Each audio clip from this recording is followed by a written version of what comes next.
Você sabe o significado das 3 perguntas feitas na tempestade? O reverendo Hernandes Dias Lopes irá nos ensinar. Já vai deixando aquele like abençoado e comenta sobre o que você acha desse ensinamento. Notem comigo, irmãos, que esse texto está regido por 3 perguntas. A primeira pergunta está aí no versículo 38. É a pergunta dos discípulos a Jesus: Mestre, não te importa que pereçamos? A segunda pergunta é a pergunta que está no verso 40. É a pergunta de Jesus para os discípulos: Por que sois assim tímidos?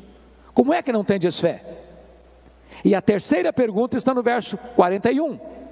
É a pergunta entre os discípulos: Quem é este que até o vento e o mar lhe obedecem? Bom, como o texto está regido por essas 3 perguntas, me deterei em trabalhar essas 3 perguntas na meditação desta manhã. Vejamos então a primeira pergunta. Esta é a sua pergunta, esta é a minha pergunta, esta é a nossa pergunta. Mestre, não te importa que pereçamos? É a pergunta da angústia, é a pergunta da vulnerabilidade humana, é a pergunta das fraquezas humanas, é a pergunta de alguém que está enfrentando um problema e não sabe como resolvê-lo, está enfrentando uma doença e a medicina diz: não tem mais jeito,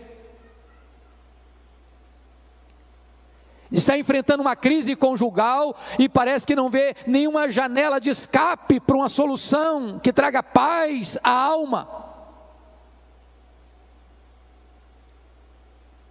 A grande pergunta, meus amados, é por que esses discípulos estão fazendo essa pergunta com esse tom de censura a Jesus? Mestre, não te importa que pereçamos? Não estás vendo a nossa dor? Não estás vendo o nosso aperto? Não estás percebendo o nosso perigo? Não vais fazer nada.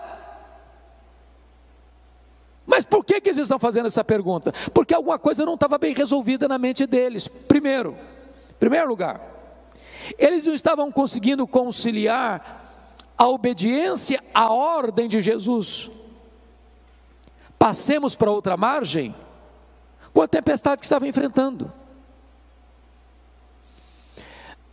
Não é muito difícil nem para você nem para mim entendermos a tempestade que Deus mandou atrás de Jonas. Jonas tinha desobedecido a Deus. E no imaginário nosso comum, a gente pensa assim: quando um crente se afasta de Deus, Deus manda uma tempestade atrás dele, e manda mesmo. Não para destruí-lo, mas para fazê-lo voltar ao caminho da obediência. Agora, como é que eu vou entender que eu estou fazendo a vontade de Deus, eu estou andando com Deus, eu estou obedecendo a uma ordem expressa de Jesus, e a tempestade vem? E a tempestade chega, e o vento contrário começa a me ameaçar. Na cabeça deles, isso não estava bem resolvido, porque a nossa expectativa é essa: se eu estou andando com Deus, vai dar tudo certo, nenhum imprevisto vai acontecer. Mas havia um segundo problema que levou esses discípulos a perguntarem a Jesus nesse tom de censura: Mestre, não te importa que pereçamos? Qual era o segundo problema? Era a urgência da necessidade deles com a demora de Jesus em atendê-los. Por quê? O que Jesus estava fazendo no barco? Estava dormindo. Quem está dormindo não está agindo. E parece-nos que um dos dramas que nós enfrentamos na vida é que quando a coisa pega, quando o calo aperta, quando a dor lateja em nossa alma, quando as lágrimas quentes rolam em nossos olhos, quando a noite parece escura demais, você grita por socorro e só escuta o eco da sua voz. Deixa eu lhes dizer, tem hora, eu vou voltar, filho, pode ficar tranquilo. Tem hora que a demora de Deus nos aflige mais do que o próprio problema. Eu vou ilustrar. Vocês se lembram da Marta? Quando seu irmão Lázaro ficou doente? Jesus estava a um dia de viagem de Betânia, e Marta manda um recado para Jesus assim: está enfermo aquele a quem amas. A casa dela estava cheia de gente. Talvez as pessoas questionando: ô Marta, será que Jesus vem? Eu falei: ele vem, claro, ele é nosso amigo. E eu, Lázaro, piorando, e Jesus não chega. Aí a pessoa gastou um dia para ir de Betânia, onde Jesus estava. Ao dar o recado, Jesus disse para os seus discípulos assim: o Lázaro morreu. Mas manda um recado para Marta: esta enfermidade não é para a morte, é para a glória de Deus. Quando o emissário retorna no segundo dia, que era um dia para ir, outro dia para voltar, talvez apressadamente já vai dizendo para Marta: ô Marta, Jesus mandou falar para você que esta enfermidade não é para a morte, é para a glória de Deus. Mas o Lázaro já estava morto e sepultado.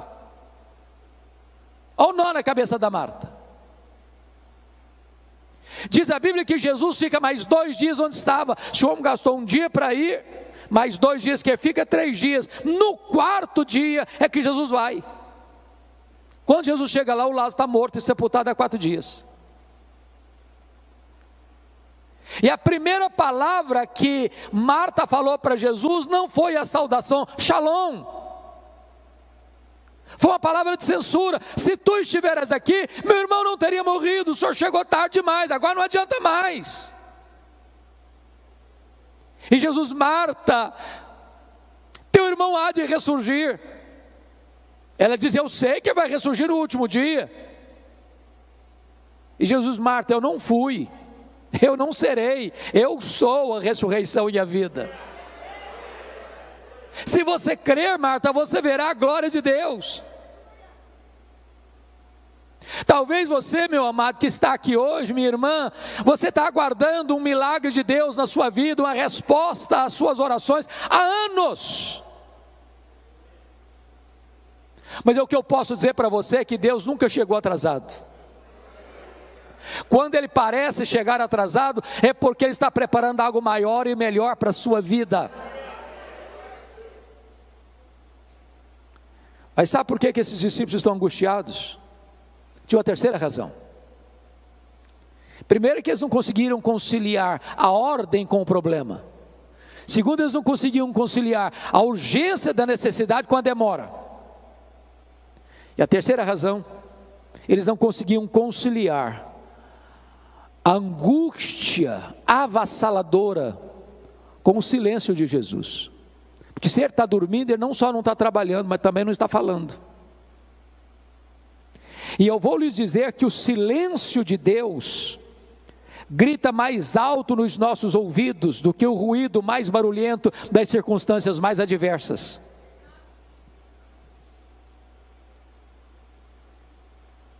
Quantos de nós, irmãos, nas noites mais escuras da alma, já gritou: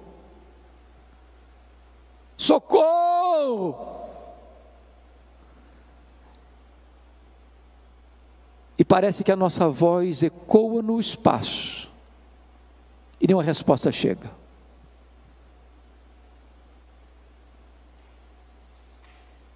Mas quando Deus está em silêncio, Ele não está inativo. Ele não perdeu o controle. Ele está trabalhando e trabalhando por nós e não contra nós.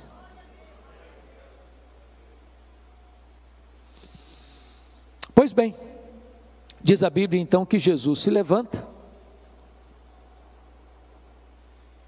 repreende o vento, repreende o mar, e é uma grande bonança. Me impressiona, entretanto, observar que numa segunda ocasião, quando houve uma tempestade, aí Jesus não estava dentro do barco. Vocês se lembram disso, está registrado em Mateus 14. Lá naquela segunda ocasião, Jesus mudou a metodologia. Aqui, primeiro ele acalma o mar e o vento, para depois acalmar os discípulos. Lá na segunda ocasião, primeiro ele acalmou os discípulos, para depois acalmar o mar, dizendo assim para eles: tende bom ânimo, sou eu, não tenham medo. Só então ele acalmou o mar. A pergunta é: por que ele mudou de metodologia? Por uma razão muito simples. O Senhor Jesus sabe que tem hora que a tempestade mais terrível na nossa vida não está do lado de fora, está do lado de dentro. Tem hora que o seu maior problema não é a circunstância, é o sentimento. E Ele, como aquele que nos conhece, sabe quando é que primeiro tem que atender a solução do problema, e em segundo lugar, quando Ele tem que atender a solução do problemático. Ele é poderoso nesta manhã para acalmar tanta tempestade que está dentro da sua alma, como a tempestade que está fora de você.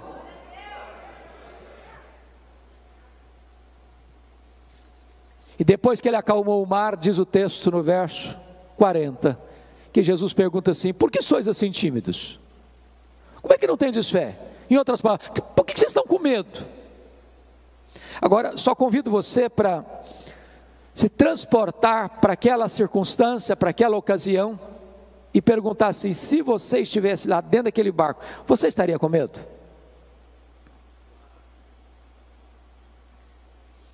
Ô, gente, eu fiz um único cruzeiro, um navio grande na vida. Fiz vários cruzeiros pequenos, mas grande, navio grande, uma vez só na vida. Saiu de Santos, foi para o interior do Rio de Janeiro. E eu prometi a mim mesmo nunca mais fazer outro cruzeiro na vida. Pegamos ondas de 5 metros. Foi um desespero. Todo mundo dentro do navio ficou com náuseas. Todo mundo. Você ia sair, você tinha que cambalear nos corredores e todo mundo vomitando nos corredores. Você não imagina o que é você começar uma viagem, o navio está todo mundo nauseado e você sabe que tem 8 horas pela frente.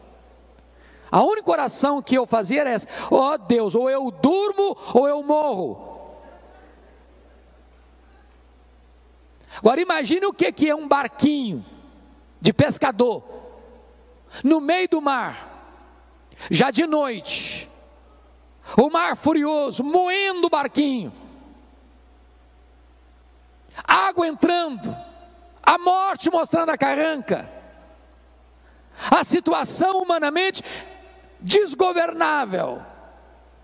Você ficaria com medo? Aí Jesus pergunta assim: por que vocês estão com medo? Como é que vocês não têm fé?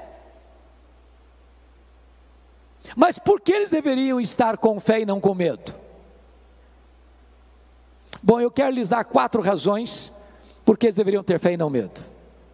Para ajudar a vocês na memorização, usarei um recurso mnemônico. As 4 razões para eles terem fé e não medo, começando com a letra P. Primeiro, deviam ter fé e não medo por causa da promessa de Jesus do verso 35. Passemos para outra margem.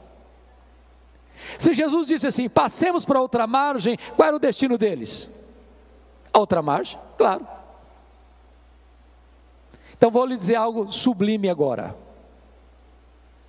Promessa de Jesus e realidade são a mesma coisa. Porque nenhuma das suas promessas cai por terra. Em todas as suas promessas nós temos o amém, o sim de Deus. Ele vela pela sua própria palavra em a cumprir. Você sabe por que você e eu ficamos com medo? é porque nós duvidamos que aquele que fez a promessa é fiel para cumpri-la. Segundo lugar, sabe por que eles deviam ter fé e não medo? Por causa da presença de Jesus com eles. Quem é Jesus? O Criador do mar, o Criador do vento, o Criador da terra, o Criador do céu, o Criador do universo. Agora eu pergunto a você, será que a criatura poderia ser maior que o Criador? Será que o mar poderia derrotar o Criador do mar?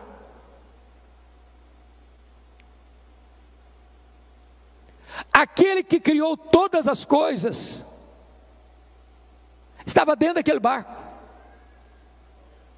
Aquele barco não podia afundar com o Criador do universo, o Filho de Deus.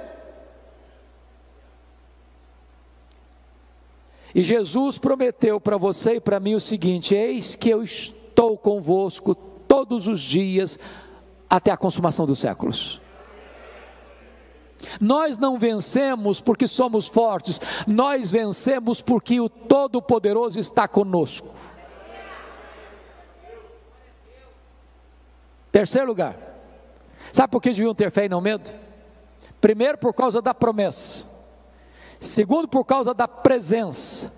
Terceiro, por causa da paz de Jesus. Eu pergunto a vocês, o que Jesus estava fazendo dentro daquele barco?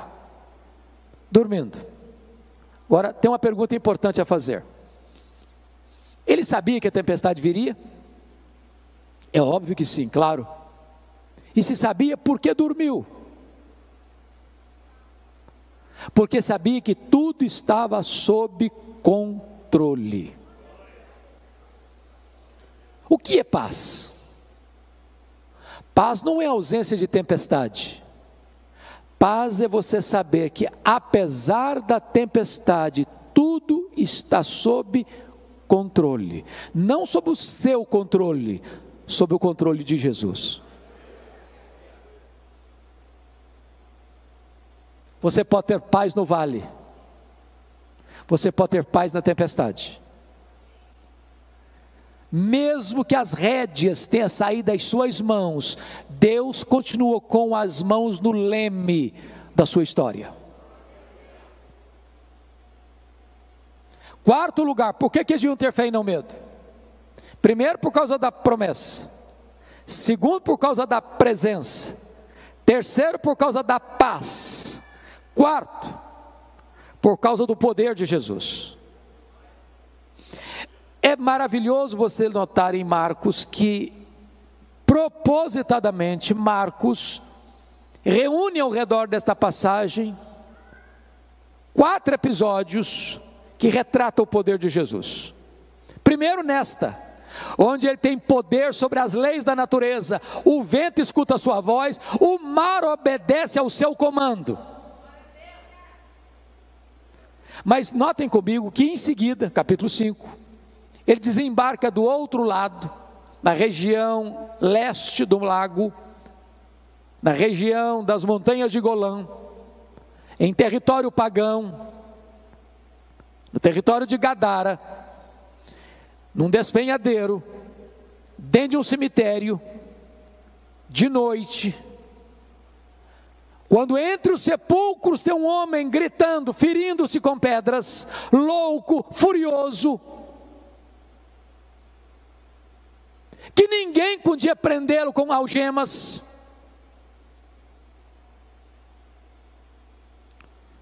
E quando Jesus entra, e a cena era de medo, porque tudo que você não espera ver dentro de um cemitério de noite, a gente viva. E aquele homem se prostra diante de Jesus. E Jesus pergunta: qual é o teu nome? E ele respondeu: legião, porque somos muitos. O que é uma legião? Uma legião é uma corporação romana de 6.000 soldados. Dentro de um único homem tinha 6.000 demônios, capaz de sair de um homem e entrar em 2.000 porcos, levando-os ao precipício e à morte.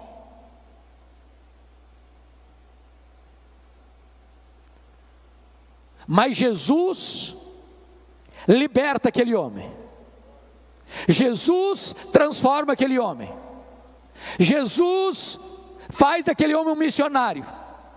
Para provar uma coisa para nós: ele tem poder sobre as leis da natureza e ele tem poder sobre os demônios. Me impressiona, pastor Amarildo, nesse texto.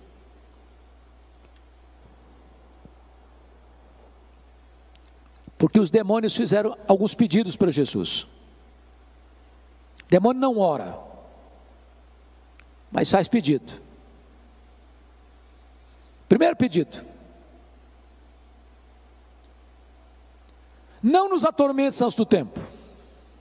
Segundo pedido: não nos mandes para fora do país. Terceiro pedido: mande-nos para essas manadas de porcos. E Jesus atendeu as 3 petições dos demônios. Mas agora que o homem está curado, liberto, ele faz um pedido para Jesus: deixa-me ir contigo. E Jesus não atendeu o pedido do homem salvo e liberto.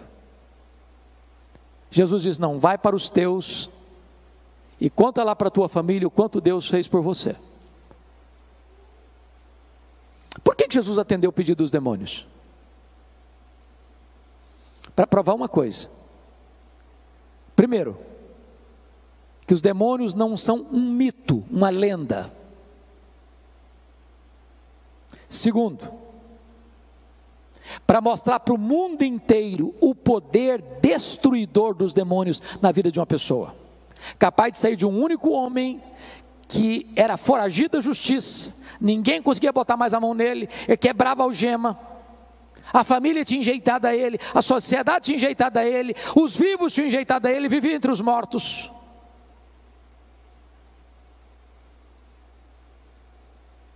Para mostrar para o mundo que os demônios vêm para roubar, para matar e para destruir.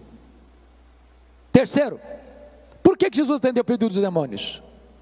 Para provar para o mundo inteiro os valores da sociedade mundana.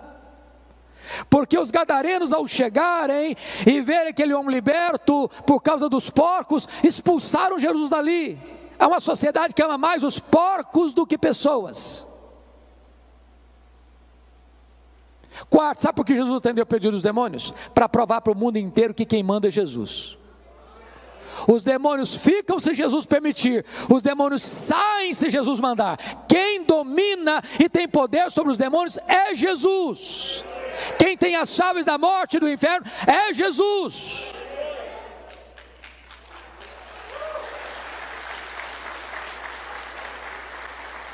Então Jesus aqui prova que ele tem poder sobre os demônios. Mas quando você segue a leitura em Marcos 5, Jesus demonstra poder, agora não só sobre as naturezas, não só sobre os demônios, mas sobre a enfermidade, porque tem uma mulher hemorrágica, 12 anos esvaindo-se em sangue, a medicina não resolve o seu problema, o seu dinheiro está se acabando com tratamentos que não tiveram qualquer efeito para ela, e ela pensou: se eu apenas tocar na hora das vestes do Senhor Jesus, eu ficarei livre do meu mal. E ela tocou na hora das vestes de Jesus, e a hemorragia estancou-se no mesmo momento. Sabe por quê? Porque Jesus tem poder sobre a natureza, poder sobre os demônios e poder sobre as enfermidades. A última palavra não é da ciência, a última palavra não é da medicina, a última palavra é do Deus vivo, é do Filho de Deus. Mas em seguida, no capítulo 5, Jesus está indo no meio da multidão, porque Lázaro, o chefe da sinagoga, rogou a Jesus: Senhor, vá comigo à minha casa, porque a minha filhinha única de 12 anos está muito doente, está à beira da morte. E Jesus caminha com ele. Quando chega alguém, diz: não incomodes mais o mestre, a tua filha acabou de morrer. O desespero, a dor, a angústia, filha única. E Jesus olha para ele e diz: não temas, Jairo, crê somente. E Jesus chegou na casa de Jairo, a menina estava ainda estendida na cama, o seu corpo sem vida. Jesus se aproxima e diz: menina, talita cumi, significa: menina, está na hora de acordar, está na hora de levantar. E a morte escuta a voz de Jesus, e a menina ressuscita. Sabe por quê? Porque Jesus tem poder sobre a natureza, tem poder sobre os demônios, tem poder sobre a enfermidade, tem poder sobre a morte. Ele é a ressurreição e a vida. Ele entrou nas entranhas da morte, ele matou a morte, ele ganhou vitória sobre a morte, e ele se levantou com um corpo de glória, e ele promete para você, que se você crer nele, você nunca morrerá eternamente, porque você e eu também teremos um corpo de glória, semelhante ao corpo da glória do Senhor Jesus Cristo. E você pode olhar como Paulo para a morte e dizer: onde está a morte, a tua vitória? Onde está a morte, o teu aguilhão? Tragada foi a morte pela vitória. O nosso Senhor tem poder sobre a morte.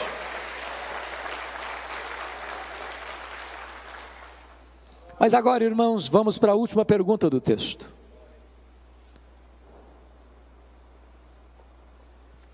Eu fico imaginando o mar se acalmando como uma fera selvagem que precisa ser acalmada, o barco balançando, os discípulos todos molhados porque o barco já estava se enchendo de água, aquelas jorros d'água batendo no barco, e eles estão completamente tomados de uma santa reverência, perguntando uns para os outros assim: mas quem é este que até o vento e o mar lhe obedecem? Que pergunta emblemática.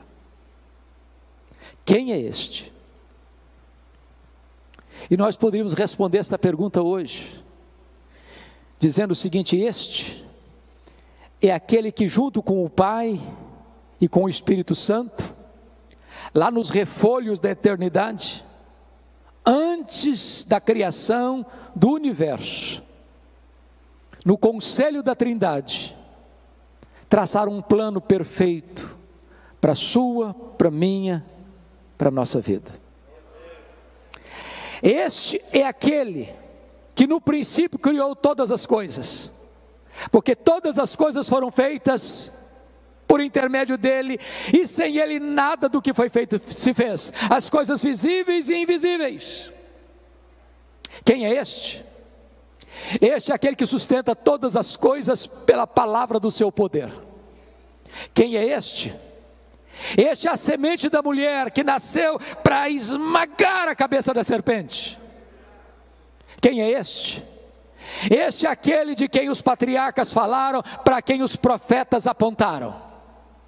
Quem é este? Este é aquele que foi simbolizado pelo Cordeiro da Páscoa, cujo sangue, passado no batente das portas, libertou os primogênitos de Israel da morte no Egito. Quem é este? Este é aquele que foi simbolizado pelo tabernáculo, este é aquele que foi simbolizado pela arca da aliança, este é aquele que foi simbolizado por aquilo que estava dentro da arca, as tábuas da lei, o vaso com maná, a vara seca de Arão que floresceu. Este é aquele que foi simbolizado pela tampa da arca, o propiciatório, onde a glória de Deus se manifestava. Quem é este? Este é aquele que foi simbolizado pelas festas de Israel, pelos sacrifícios do templo, pelo sábado. Tudo era a sombra dele, ele é a realidade. Quem é este? Este é o maravilhoso conselheiro, Deus forte, o Pai da eternidade, o príncipe da paz. Quem é este? Este é o sol da justiça, a brilhante estrela da manhã. Quem é este? Este é o Messias prometido, este é o Filho de Deus, que na plenitude dos tempos nasceu de mulher, nasceu sob a lei, para ser o nosso Redentor. Quem é este? Este é o Verbo eterno, pessoal, divino, autoexistente, Criador, que se fez carne e habitou entre nós, cheio de graça e de verdade, e vimos a sua glória, glória como do unigênito Pai. Quem é este? Ora, este é aquele que pode dizer: eu sou. Antes que Abraão existisse, eu sou.